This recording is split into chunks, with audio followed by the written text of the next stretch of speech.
예, 오늘 로마서 12장 1절에서 2절 말씀은 굉장히 짧은 말씀입니다. 그런데 예, 로마서 12장 1절에서 2절 말씀이 오기 전까지 11장까지의 과정이 있습니다.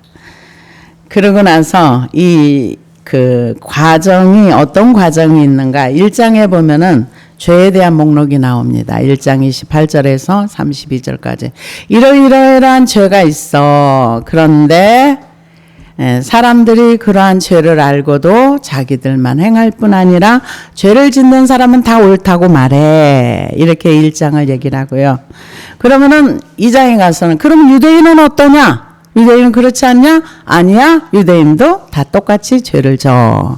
그리고 3장에 가서는 뭐라고 얘기하는가? 3장에서는 모든 사람이 죄를 지었음에 하나님의 영광이 이르지 못하더니. 그럼 모든 사람이 다 죄인이라는 거죠. 그래서 아무도 천국에 갈 수 있는 사람이 없다. 이렇게 단정을 짓습니다.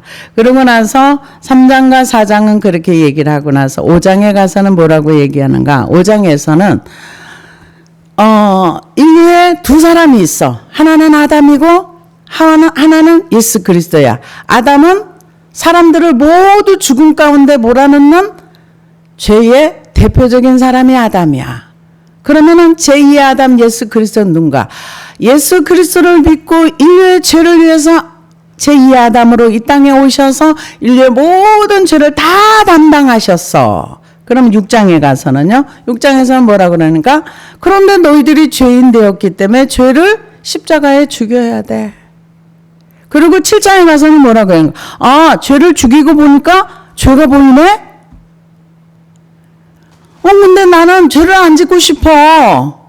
근데 자꾸 나를 죄아래로 끌고 가는 또 다른 나의 죄의 법을 본다. 이렇게 7장에 얘기하고요. 8장에서는 죄의 법과 생명의 성령의 법을 얘기합니다. 그러면서 생명의 성령의 법 아래 있는 자는 정죄함을 받지 않는다. 이렇게 얘기를 하면서 뭐라고 또 그 다음엔 얘기를 하는가? 그 다음에는 8장에서 그런데 8장 12절에 보니까 그러므로 형제들아 우리가 빚진 자로 되 육신에게 져서 육신대로 살 것이 아니니라.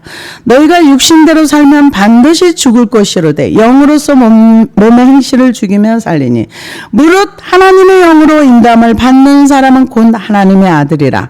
너희는 다시 무서워하는 종의 영을 받지 아니하고 양자의 영을 받았으므로 우리가 아빠 아버지라 부르짖느니라. 이게 8장에 가서는 그렇게 얘기를 합니다. 그러니까 7장에서는 6장에서는 자기 죄를 죽이고 자기를 십자가에 못 박았는데 거기서 죄가 알아지는 거예요. 그래서 우리가 이 하나님의 말씀을 오해하면 안 됩니다. 죄를 알아야 죄를 처리할 수 있는 거예요. 그리고 8장에 가서는 육신대로 살면 반드시 이 육신이라는 게 뭐냐? 육신이라는 건 기본적으로 우리의 삶에 그냥 보통 사람의 생각들이에요. 이런 생각들을 영으로서 죽이면 행동이 바뀐다는 거예요. 근데 왜 안 바뀌는가? 육신대로 살기 때문에 안 바뀌는 거예요. 우리의 삶이 안 바뀌는 이유는 내가 옳다 나의 의를 주장하면서 내 뜻대로 살기 때문에 삶의 변화가 없는 겁니다. 그래서 영으로서 몸의 행실을 죽이면 살리니 그런 사람이 하나님의 아들이라. 그런 사람은 어떻게 되는가? 하나님의 영으로 인도함을 받는다. 이렇게 로마서에 말씀하고 있습니다. 그러면서 이런 사람은 어떤 사람인가? 환난이나 기근이나 적신이나 그 어떤 것이 온다 할지라도 그리스도의 사랑에서 우리를 끊어낼 수 없으리라. 그러고 나서 9장에 가서는 뭐라고 해요? 근데 그러면 이스라엘은 어떻게 되는 거야? 이방인들이 그렇게 된다. 이스라엘은 하나님의 원래 언약의 백성인데 걔네들이 믿지 않음으로 꺾여버렸어. 믿지 않으면 꺾여서 떨어져 나갔어. 근데 그것도 하나님의 경륜이야. 어떤 경륜? 모든 사람이 복음을 다 듣고 예수 그리스도의 접붙임을 받은 사람은 거기에 생명을 얻고 인류에게 복음이 다 전달되고 난 마지막으로 이스라엘의 복음이 들어가는 거야. 그러고 나서 그게 11장의 얘기입니다. 9장에서 11장까지. 그러고 나서 12장에 오늘 1절과 2절. 그러면 우리는 어떻게 살아야 되는가? 그렇게 구원받은 백성. 예수 그리스도를 영접하는 거. 우리가 복음은 영접하는 거예요. 그 이름을 믿는 자, 영접하는 자는 하나님의 자녀가 되는. 그래서 하나님의 기록된 말씀이 기록이 돼 있어도 내가 이걸 받아들이지 않으면 내 거가 안 됩니다. 아무리 이 물이 줄줄 흐르는 시냇물이 있다 할지라도 목마른 사슴이 시냇가에 가서 물을 마시지 않으면 여전히 목마릅니다. 아무리 하나님의 말씀이 넘치는 생수의 강물이 흘러도 내가 받아들이지 않으면 그 말씀은 나와 별로 상관이 없습니다. 그래서 오늘 12장 1절에서는 뭐라고 얘기합니까? 그러므로라는 거는 뭘 얘기합니까? 이제 결론적으로 우리는 어떻게 살아야 되는가? 그런 하나님의 은혜를 받고 하나님을 영접한 사람들은 어떻게 살아야 되는가? 이것을 설명해 주는데요. 그러므로 형제들아, 내가 하나님의 모든 자비하심으로 너희를 권하느니. 하나님의 모든 자비하심으로 너희를 권한다. 이 얘기는 하나님의 긍휼의 마음, 하나님의 불쌍히 여기는 마음. 그래서 그 큰 자비, 하나님의 마음을 가지고 이 로마의 형제들을 권한다는 거예요. 그런데요, 이 복음은요, 하나님도 우리에게 강제로 너 안 믿으면 안 돼 이러지 않아요. 영접하는 자, 그 이름을 믿는 자의 하나님의 자녀가 되는 권세를 주셨다. 하나님은 절대로 강제로 하지 않으세요. 우리가 니느웨 그 요나도 보면은 요나가 가서 외쳤을 때 그들이 회개하고 안 하는 건 본인의 마음이에요. 근데 회개를 한 거예요. 그러니까 복음을 받아들이는가 받아들이지 않는가는 내가 하는 거예요. 그래서 에베소서 2장에도 보면 허물과 죄로 죽었던 너희를 살리셨도다. 뭘로? 그 은혜로 말미암아 믿음으로 너희를 은혜를 받다 보면 믿음이 온다는 거예요. 은혜가 먼저예요. 믿음이 먼저 오는 게 아닙니다. 그래서 은혜가 있는 사람을 권한다는 거는 권면하는 거예요. 그 말씀은 이게 어떤 분은 이런 얘기를 해요. 내가 막 야단쳤다. 아니요. 복음은 야단쳐서 들어가지 않아요. 권면한다 그랬어요.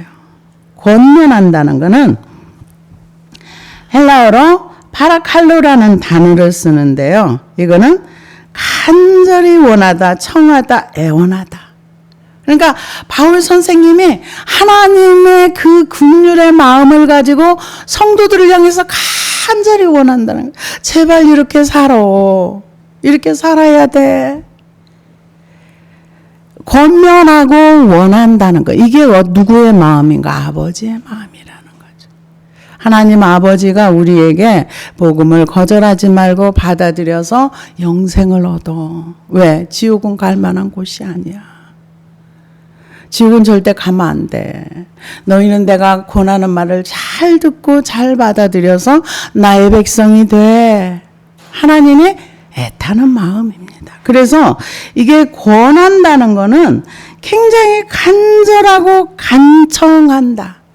애원하다.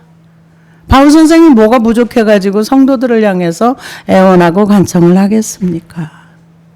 육신의 뭔가를 얻기 위해서 그런 것이 아니라 그들의 영혼을 바라보면서.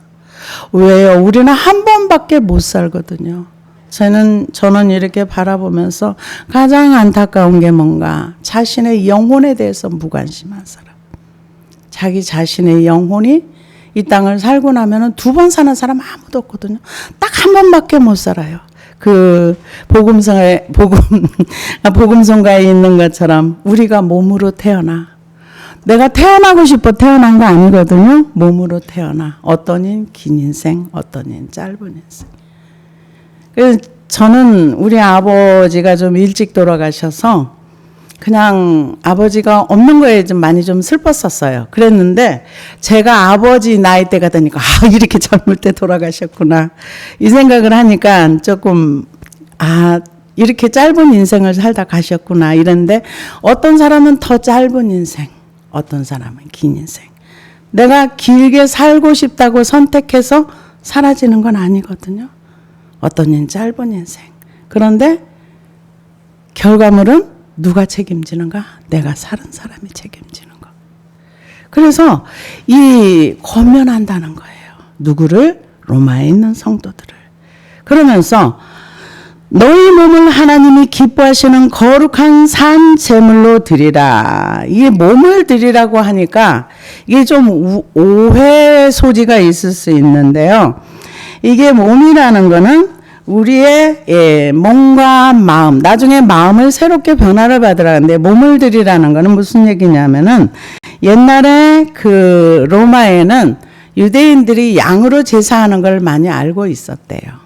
그래서 우리가 성경에 보면 5대 제사가 있습니다. 제사가 어떤 제사가 있느냐 하면은 번제가 있고 그 다음에 또 속죄제가 있고 또 소제가 있고 속건제가 있고 이제 또 화목제가 있습니다. 있는데 번제는 완전히 태워서 올려드리는 거고 그 다음에 소제는 가루를 갈아가지고 이렇게 동물과 함께 드리는 제사가 있고요.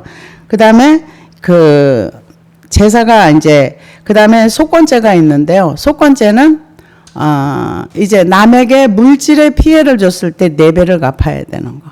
그런 제사가 있고요. 그 다음에 화목제는 하나님과 이웃과 화목할 때 그때 드려지는 제사가 있는데 그때 동물을 가지고 제사장에게 왔을 때 죽은 제사를 드리는 게 아니라 살아있는 동물을 가져와야 돼요. 살아있는 동물을 가져와야 되는데 흠이 없어야 돼요. 제사를 드릴 때 흠 없는 동물을 가져와 가지고 자기가 동물에게 안수하고 그리고 자기가 잡아서 피를 쏟아서 단불에 바르고 번제는 온전하게 다 태워서 드리는 거고. 그래서 이런 제사가 있는데 여기에서는 뭐라고 하냐면 너희 몸을 하나님이 기뻐하시는 거룩한 산 제물로 드리라. 그러니까 여기서 기뻐한다는 것은 무엇을 얘기하느냐? 하나님이 원하시는 삶을 내가 살아드릴 때, 뜻이 같을 때, 그때 기뻐하는 삶을 산다는 거죠. 그러면은 하나님의 뜻과 내 뜻이 같을 때 하나님이 기뻐하는 삶을 산다는 거예요. 그러면은 어떻게 내 뜻과 하나님의 뜻이 같을 수 있는가? 네. 내 뜻을 버리면 돼요. 내 뜻을 버리고 하나님의 뜻을 따라가면은 하나님이 기뻐하시는 삶을 살아갈 수가 있는 겁니다. 그러니까 하나님이 우리에 나와서 이 예배나 이런 것도 보시지만 우리의 삶 속에 항상 말씀을 드렸지만 하나님이 우리의 삶 속에 들어오시길 원하세요. 그래서 동행하는 삶을 원하시는 거죠. 그러면은 하나님의 뜻이 무엇인지 알면 매일매일 하나님 앞에 하나님이 기뻐하시는 산 제물이 될 수 있다는 거죠. 그래서 이 기뻐하시는 거룩한 산 제물이 되라. 근데 우리는 살아 있어요. 근데 동물의 과거는 죽여야지만 제물이 될 수 있었어요. 그러면 우리는 어떻게 해야 산 제물이 될 수 있는가? 우리의 옛사람이 그리스도와 함께 십자가에 죽으면 옛사람이 죽어버리면 우리 자신 자체가 하나님 앞에 드려지는 제물과 같은 삶을 살 수 있다는 거죠. 그래서 하나님이 기뻐하시는 것이 무엇인가를 우리가 알아야 되는데 그거 안다는 것은 우리의 삶 속에서 하나님을 인정하면서 하나님을 따라서 사는 삶을 살면 되는 것입니다. 그래서 우리의 몸이 가는 곳에 하나님의 영광이 드러나고 우리가 하는 행동 하나하나에 하나님의 주권을 인정하면서 따라서 살면은 우리는 하나님이 기뻐하시는 삶을 살수 있어요. 그러려면은 우리가 하나님을 인식하는 삶을 살아야 돼요. 하나님의 주권과 통치를 인정하고 하나님이 나를 여기에 왜 보내셨지? 근데 이런 변화가 일어나요. 제가 이제 말씀을 이제 가르치러 이렇게 가다 보면은 저 사람 여기 왜 왔어? 이런 생각을 하다가 이제 하나님의 주권을 인정하고 나니까 그렇지. 저분의 영혼을 위해서 하나님이 나를 이곳에 보내신 거야. 생각 자체가 완전히 바뀌더라고요. 주권을 인정하는 것과 내가 가는 것은 하늘과 땅의 차이가 나요. 하나님의 주권을 인정하면은 나를 통해서 하나님이 원하시는 뜻이 있어. 그 뜻이 무엇인지 내가 찾아서 분별해서 그 뜻대로 행하면서 살아가면 돼. 이렇게 되더라고요. 그래서 이 거룩한 산 제물로 드리라. 너 자신이 그렇게 하라는 거죠. 그래서 여기는 하나님 앞에 우리를 드리라. 그러면 우리는 오해할 수 있어요. 그럼 우리는 아무것도 하지 말고 맨날 예배만 드리고 맨날 성경만 읽고 이렇게 살아야 돼? 아니에요. 우리의 삶을 살아가는데 하나님을 인정하는 삶을 살라는 거예요. 그럴 때 거룩한 산 제물로 드리라. 이는 너희가 드릴 영적 예배니라. 그러면 사람들이 그렇게 말해요. 예수 믿는 사람이 왜 이렇게 인색해? 예수 믿는 사람 뭐 그따위로 살아. 나는 저 인간 꼴보기 싫어서 교회 가기 싫어. 이런 사람 많아요. 왜 그럴까요? 그 사람들은 자아가 죽질 않아서 그래요. 왜 그럴까요? 말씀을 순종하지 않아서 그렇습니다. 그래서 우리가 그 베드로후서 1장에 보면은 제일 먼저 너희가 신의 성품에 참여하는 자가 되라. 그러고 나서 제일 먼저 나온 게 뭐냐면 믿음이에요. 믿음은요. 자아가 죽지 않으면 믿음이 안 옵니다. 자꾸 나를 주장합니다. 그 다음에 뭐가 옵니까? 덕이 와요. 덕이라는 거는 베풀 때 덕이 쌓이는 거예요. 믿는 사람들은 믿음 위에 덕이 기본으로 나가야 되는 거예요. 그런데 사람들이 행동을 개떡같이 하면서 누가 그런 얘기를 하더라고요. 어떤 분이 부흥회를 갔는데 부흥회에서 아멘도 잘하고 뭐 그런 사람이 그래서 뭐 그 부흥회 가신 목사님이 자기 간증이라고 얘기를 하더라고요. 가신 목사님이 와 이런 훌륭한 권사님이 교회에 있다는 건 교회 참 복이다 이렇게 생각을 했대요. 그래서 조금 있다 나갔는데 이렇게 가다 보니까 그 권사님이 막 누구하고 싸우더래요. 그래서 왜 저렇게 조금 전에 아멘하고 나갔는데 왜 이렇게 싸웁니까? 그랬더니 이분이 평상시에 행실이 안 이쁜 거야. 그래가지고 남의 집 호박을 따서 몰래 먹었는데 그게 들켜가지고 그날 권사님 만나니까 막 뭐라고 이제 얘기를 한 거예요.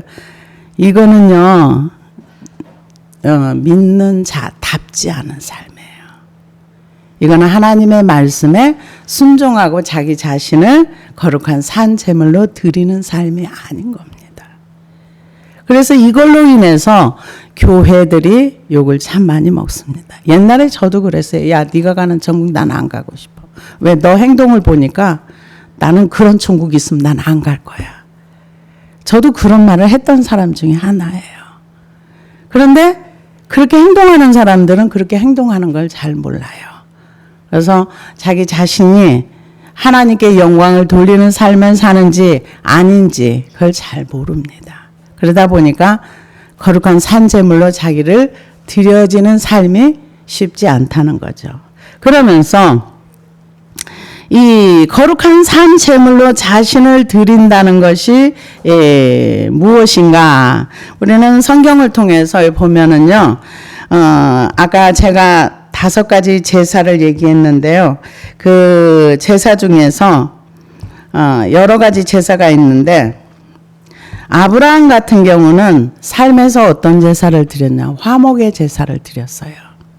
그런데 화목의 제사를 드리고 나니까 굉장히 그 하나님의 은혜가 많이 있었어요. 어떻게?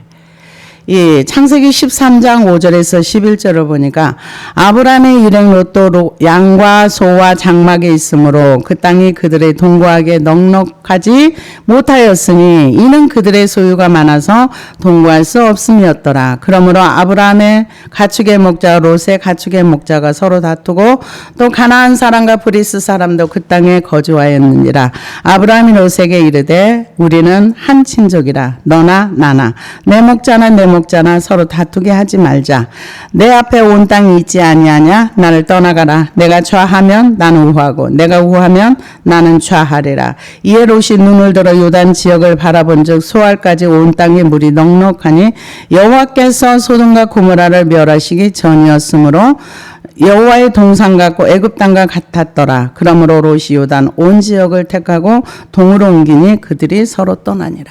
이게 뭘 얘기합니까? 양보하고 배려하는 거. 그러니까 물질에 내가 나를 주장할 수 있어요. 왜냐하면 하나님이 아브라함을 끌고 온 거지 롯을 끌고 와서 롯을 축복해 주려고 한 게 아니었거든요. 그냥 롯은 아브라함을 따라온 거죠. 근데 눈앞에 돈과 관련된 뭔가 재산이 이렇게 있다 보니까 이제 목자끼리 서로 다투는 거예요. 그랬을 때 아브라함이 양보합니다. 그랬을 때 하나님께서 양보한 대가를 확실하게 지불을 해주세요. 이게 믿음입니다. 그래서 창세기 13장에 보니까 롯이 아브라함을 떠난 후에 여호와께서 아브라함에게 이르시되 너는 눈을 들어 너 있는 곳에서 북쪽과 남쪽 그리고 동쪽과 서쪽을 바라보라.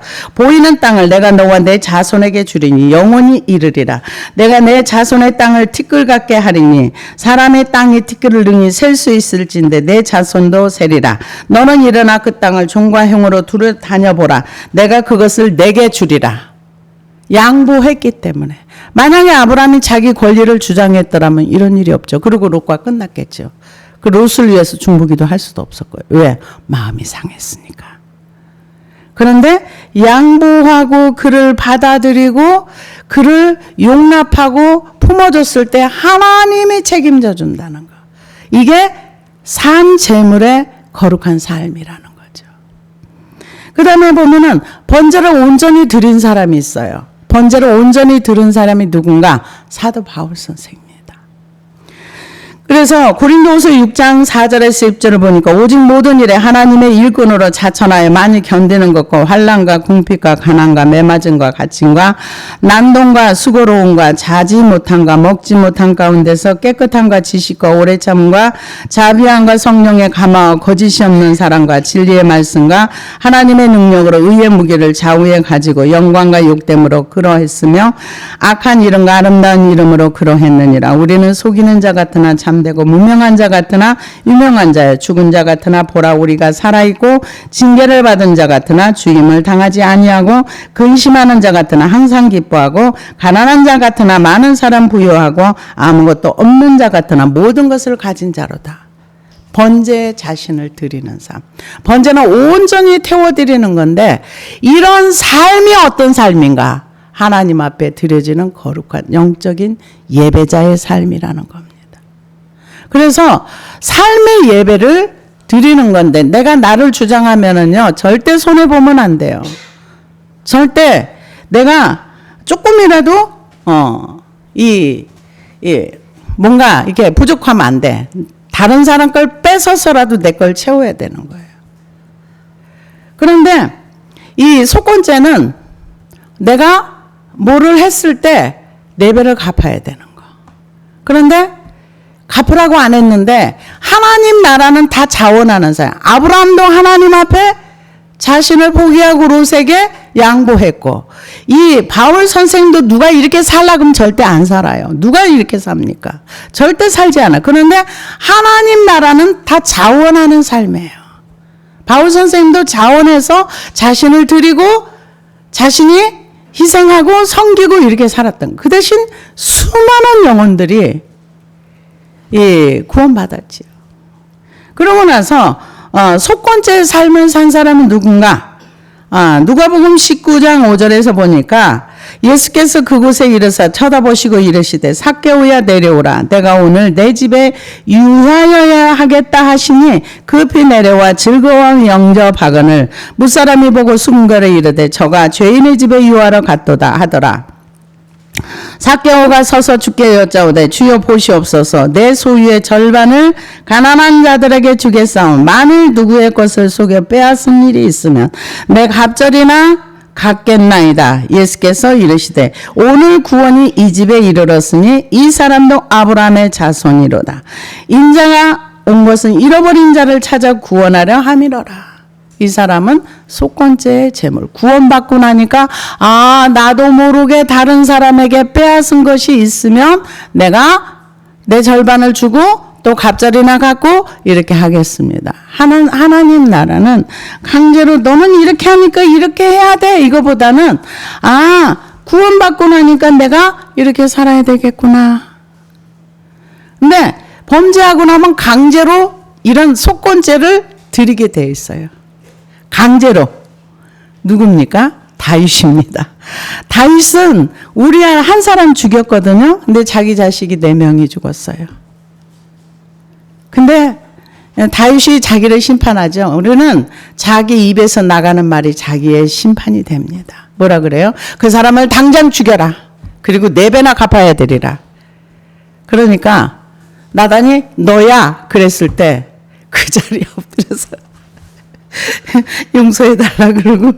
근데 다윗이 그걸 행동으로 했기 때문에 행동으로 4명의 자녀가 진짜로 죽었습니다.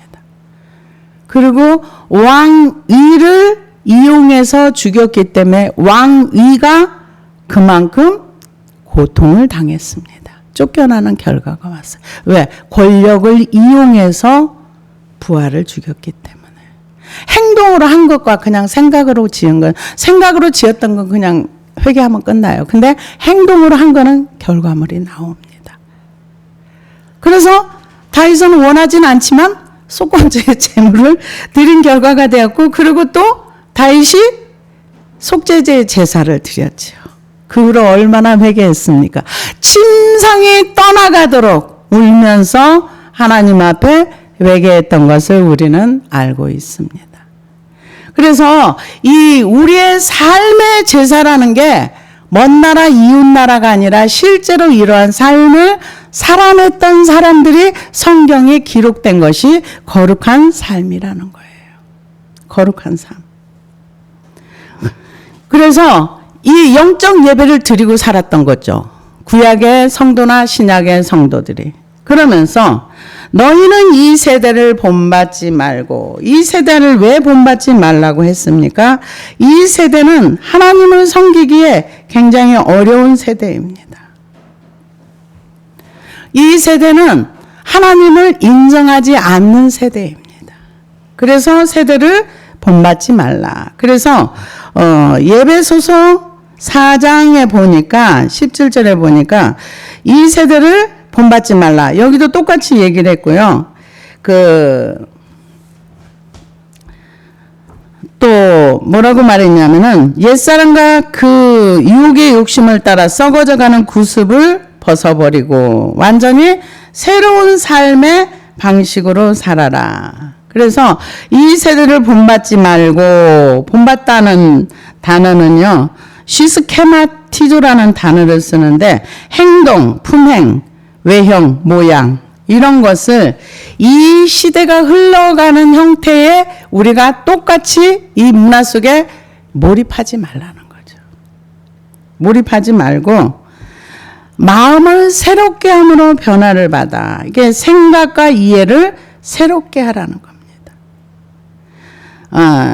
이 우리의 마음, 생각 이것을 변화를 시키라는 거. 뭘로? 하나님의 성령으로, 하나님의 말씀으로. 그래서 이 본받지 말고 마음을 새롭게 함으로 변화를 받아. 이게 새롭게 함으로 변화를 받으려면은 옛사람과 그 행위를 벗어버리고, 골로새서 3장에 있는 말씀입니다. 골로새 3장에 보면은 그 행위를 벗어버린다는 건 옛사람을 십자가에 못 박아 죽였을 때 그리스도로 옷 입을 수 있다. 이렇게 표현하고 있습니다. 그래서 이 세대를 본받지 말고 오직 마음을 새롭게 함으로 변화를 받아 하나님의 선하시고 온전하시고. 하나님의 선하심이 무엇인가? 이거를 묵상하고 생각해야 된다는 겁니다. 선하시고 온전하시고. 그 뜻이 무엇인지 분별하도록 하라. 온전하다는 것은 이 하나님 말고는 온전할 수가 없습니다. 그런데 하나님을 본받아 살아가면서 하나님이 어떤 분인가를 배워가면서 이렇게 따라가라. 그 얘기를 하고 있습니다. 그러면서 분별하다는 거는 도키마도라는 단어를 쓰는데 입증하다, 시험하다, 인정하다. 하나님의 뜻을 분별하는데 이렇게 그 시험을 해보라는 거죠. 내가 지금 다른 사람 시험하라는 얘기가 아니에요. 하나님의 뜻을 따라가는가 아닌가.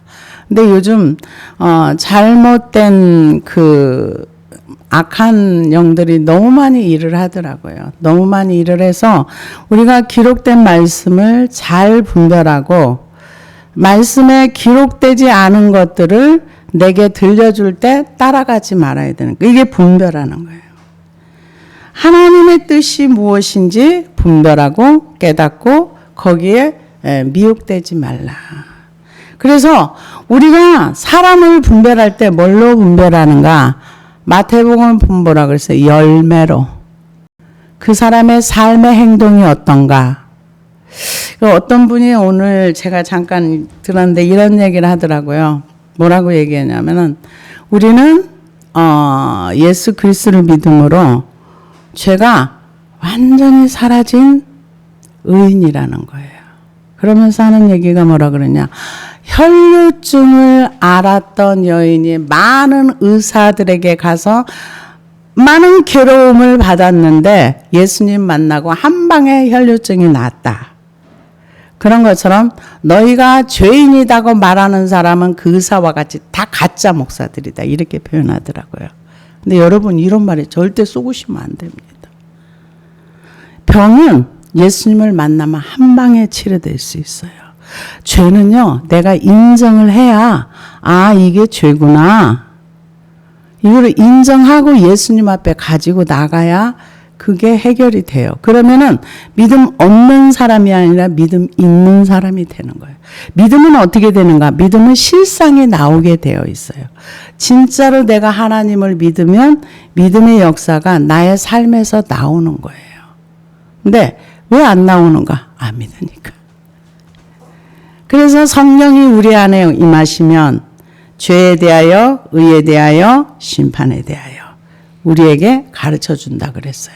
근데 가만히 있는데 와서 가르쳐 주지 않아요. 우리가 구해야 돼요. 하나님 알려주세요. 제가 잘 모르겠어요. 그러면 성령님이 알려주셔요. 그래서 죄에 대하여라 하면 그가 믿지 아니하며. 근데 보통 사람들이 그러면서 그렇게 얘기를 하면서 죄가 다 해결된데 자꾸 죄인 하면은 이게 뭐가 되냐? 이거 아니다. 우리는 다 용서받았다. 네, 1절은 맞습니다. 다 죄 문제가 해결된 건 맞아요. 어디에서? 예수님의 십자가에서. 그런데 나의 과거의 죄, 현재의 죄, 미래의 죄까지 다 해결된 거 맞아요. 맞지만 나에게서 죄가 십자가로 건너가야 돼요. 내가 교만하고 남을 판단하고 정죄하고 무시하는 것들이 나에게서 빠지면 없어져요. 그건 맞습니다. 확실합니다. 그래서 우리가 거룩한 삶을 살고 분별하려면은 나를 먼저 분별할 수 있어야 돼요. 내가 분별되어져. 내가 지금 바르게 가고 있나? 바르지 않은가? 그래서 저는 제일 안타까운 게 뭐냐면은 자기 영혼에 대해서 무책임하고 자기의 삶에 대해서 책임이 없는 사람들 보면은 심히 답답해요. 누가 세금을 냅니까? 세금 내는 사람은 일을 하는 사람이 세금을 내요. 국가에도 이 세금 내는 사람들 때문에 이렇게 국가가 움직이는 것처럼 이 우리의 삶 가운데 자기 역할을 제대로 하는 사람들. 하나님은 우리가 건강한 삶을 살기를 원하세요. 그리고 우리가 하나님의 말씀을 순종했을 때 거기에 대한 보상이 확실하게 옵니다. 여러분 아브라함의 경우를 보십시오. 지금 그분과 언약하신 그 하나님은 지금도 여전히 그 아브라함의 후손을 버리지 아니하시고 하나님의 기록된 말씀대로 기다리시는 거예요. 그래서 우리가 하나님의 말씀을 따라서 내가 말씀을 순종하게 조금 손해봤어. 그거 하나님 다 아세요. 채워주시는 거예요. 우리가 이 말씀대로 이 세대가 지금 흘러가는 거는 어떻게 흘러갑니까? 너를 위해서 살아. 너만을 위해서 살아. 너가 소중해. 너는 굉장히 소중한 존재야. 너밖에 없어. 네 마음대로 살아. 이게 가장 행복한 거야. 이렇게 많은 사람이 가르칩니다. 그러나 성경은 우리에게 그렇게 가르치지 않습니다. 주를 위해서 살아. 주의 영광을 위해서 살아. 근데 나를 위해서 산 삶의 결과물은 내가 다 얻습니다. 근데 주를 위해서 살았던 결과물도 누가 얻습니까? 하나님이 영광을 받으십니다. 그럼 나는 뭐야? 네, 하나님으로부터 충분한 보상을 받습니다. 충분한 보상을 받습니다. 그래서 지금 이 11장까지는 이렇기 때문에 너희가 이런 구원을 받았어. 12장에서부터 16장까지는 그래서 이렇게 살아야 돼. 1절에서 2절은 우리의 삶을 얘기하고 그 다음에 나머지는 은사를 받은 사람들은 은사를 어떻게 활용해야 돼. 이렇게 쭉 이제 나옵니다. 믿음이 이제 13장에 가서는 믿음이 약한 사람들을 우리가 믿음이 강한 사람이 어떻게 받아들여야 돼. 하나님 나라는 강제가 아니라는 거. 어떤 걸로 해도 자원한다는 거. 그래서 하나님이 우리에게 뭔가를 강력하게 요구한다면 오늘 이 말씀입니다. 거룩한 산제물로 하나님께 너희를 드려라. 그리고 이 시대를 본받지 말고 변화를 받아서 지금 우리가 어느 지점에 와 있는지 그걸 잘 알고 뜻이 무엇인지 분별하도록 하라. 왜요? 속이는 자가 너무 많아서 그래요. 그리고 광명한 천사처럼 악한 사탄이 이제 자기의 때가 얼마 안 남았다 그랬어요, 성경은. 그래서 산길자를 두루두루 찾아다니면서 우리가 듣도 보도 못한 얘기들을 많이 이렇게 하더라고요. 선지자다 뭐다 하면서. 그런데 그 절대로 믿지도 말고 속지도 말고 기록된 말씀만 믿고 따라가세요. 그리고 이미 성경에 다 기록되어 있어요. 그래서 주님을 따라가려면은 자기를 부인하고 자기 십자가를 지고 주님을 쫓아가다 보면은 하나님이 원하시는 삶을 우리가 살아낼 수 있는 겁니다. 근데 이런 삶을 살려면은 영적 어린아이들은 좀 어려워요. 왜냐? 내가 가장 소중하거든요. 아기는 내가 가장 소중해요. 그래서 내가 원하는 삶을 살아야 되는 거예요. 이런 하나님이 기뻐하시는 삶, 거룩한 삶, 분별하는 삶은 성장한 자들의 얘기예요. 그래서 우리 모두가 다 이런 삶을 살아내는 저와 여러분이 되기를 소망합니다. 기도하시겠습니다.